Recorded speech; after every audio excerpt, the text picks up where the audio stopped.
Assalamualaikum warahmatullahi wabarakatuh.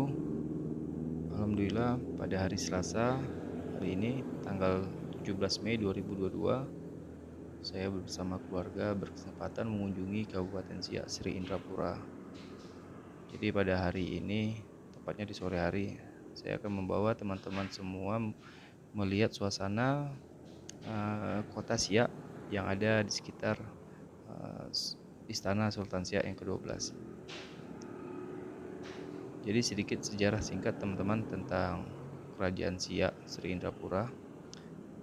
Jadi kerajaan ini didirikan pada tahun 1723 Masehi oleh Raja kecil yang bergelar Sultan Abdul Jalil Ahmad Syah, putra Raja Johor atau Sultan Mahmud Syah, dengan istrinya bernama Encik Pong, dengan pusat kerajaan berada di Buantan.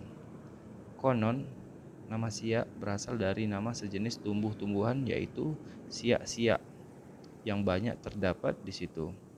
Sebelum kerajaan Siak ini berdiri, daerah Siak berada di bawah kekuasaan Johor. Yang memerintah dan mengawasi daerah ini adalah raja yang ditunjuk dan diangkat oleh Sultan Johor. Namun, hampir 100 tahun daerah ini tidak ada yang memerintah. Jadi sebelum kerajaan Siak Sri Indrapura ini berdiri, daerah ini hanya diawasi oleh Syah Bandar yang ditunjuk untuk memungut cukai hasil hutan dan juga hasil laut. Pada awal tahun 1699, Sultan Kerajaan Johor yang bergelar Sultan Mahmud Syah kedua mangkat dibunuh Megat Sri Rama. Istrinya yang bernama Encik Pong pada waktu itu sedang hamil dan dilarikan ke Singapura terus ke Jambi. Dalam perjalanan itu lahirlah Raja Kecil dan kemudian dibesarkan di Kerajaan Pagaruyung Minangkabau. Sementara itu, pucuk pimpinan Kerajaan Johor diduduki oleh Datuk Bendahara Tun Habib yang bergelar Sultan Abdul Jalil Riyayat Syah. Setelah Raja Kecil dewasa pada tahun 1717, Raja Kecil berhasil merebut tahta Johor. Tetapi pada tahun 1722, kerajaan Johor tersebut direbut kembali oleh Tengku Sulaiman, ipar dari Raja Kecil yang merupakan putra Sultan Abdul Jalil Riyayat Syah. Dalam merebut kerajaan Johor ini, Tengku Sulaiman dibantu oleh beberapa bangsawan Bugis. Terjadilah perang saudara yang mengakibatkan kerugian yang cukup besar pada kedua belah pihak. Maka akhirnya masing-masing pihak mengundurkan diri. Pihak Johor mengundurkan diri ke Pahang dan Raja Kecil mengundurkan diri ke Bintan, dan seterusnya mendirikan negeri baru di pinggir Sungai Buantan atau anak Sungai Siak. Demikianlah awal berdirinya Kerajaan Siak di Buantan. Namun pusat Kerajaan Siak tidak menetap di Buantan. Pusat kerajaan kemudian selalu berpindah-pindah dari kota Buantan pindah ke Mempura, pindah kemudian ke Senapelan Pekanbaru, dan kembali lagi ke Mempura. Semasa pemerintahan Sultan Ismail dengan Sultan Asyaidis Syarif Ismail Jalil Jalaluddin yang memerintah pada tahun 1827 hingga 1864, pusat kerajaan Siak dipindahkan ke kota Siak Sri Indrapura dan akhirnya menetap di sana sampai akhirnya masa pemerintahan Sultan Siak terakhir. Pada masa pemerintahan Sultan yang ke-11 yaitu Sultan Asyaidis Syarif Hasim Abdul Jalil Saifuddin yang memerintah pada tahun 1889 hingga 1908, maka dibangunlah istana yang megah terletak di kota Siak, dan istana ini diberi nama dengan nama Istana Asyiriyah Hasimiyah yang dibangun pada tahun 1889. Pada masa pemerintahan Sultan Syarif Hasim ini, Siak mengalami kemajuan terutama di bidang ekonomi. Dan masa itu pula beliau berkesempatan melawat ke Eropa, yaitu Jerman dan Belanda.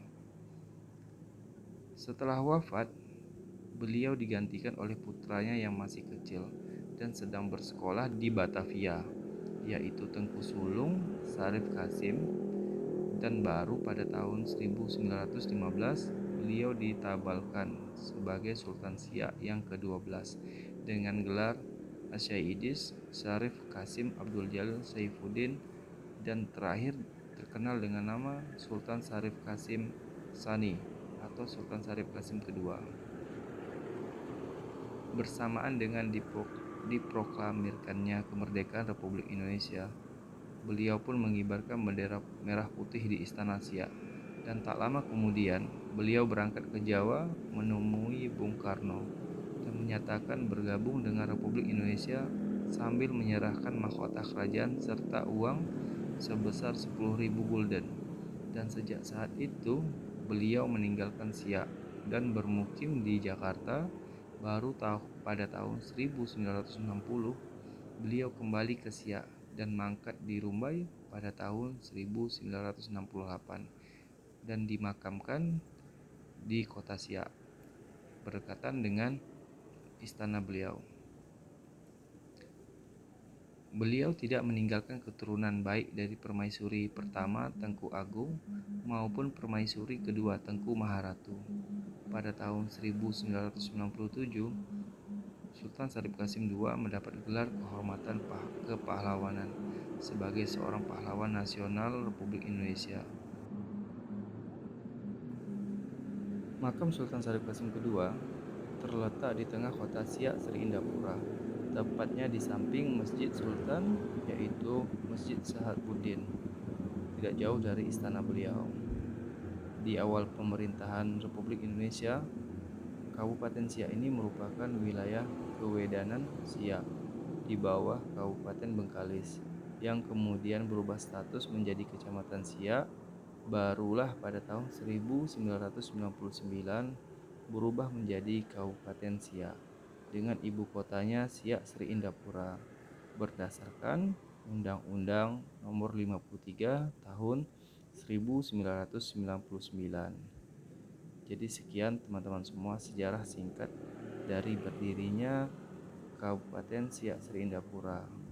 Semoga menambah wawasan dan juga pengetahuan kita bersama, sehingga kita bisa menceritakan kembali kepada anak-anak cucu kita tentang sejarah yang ada terjadi di kota Siak ini, tepatnya di Provinsi Riau.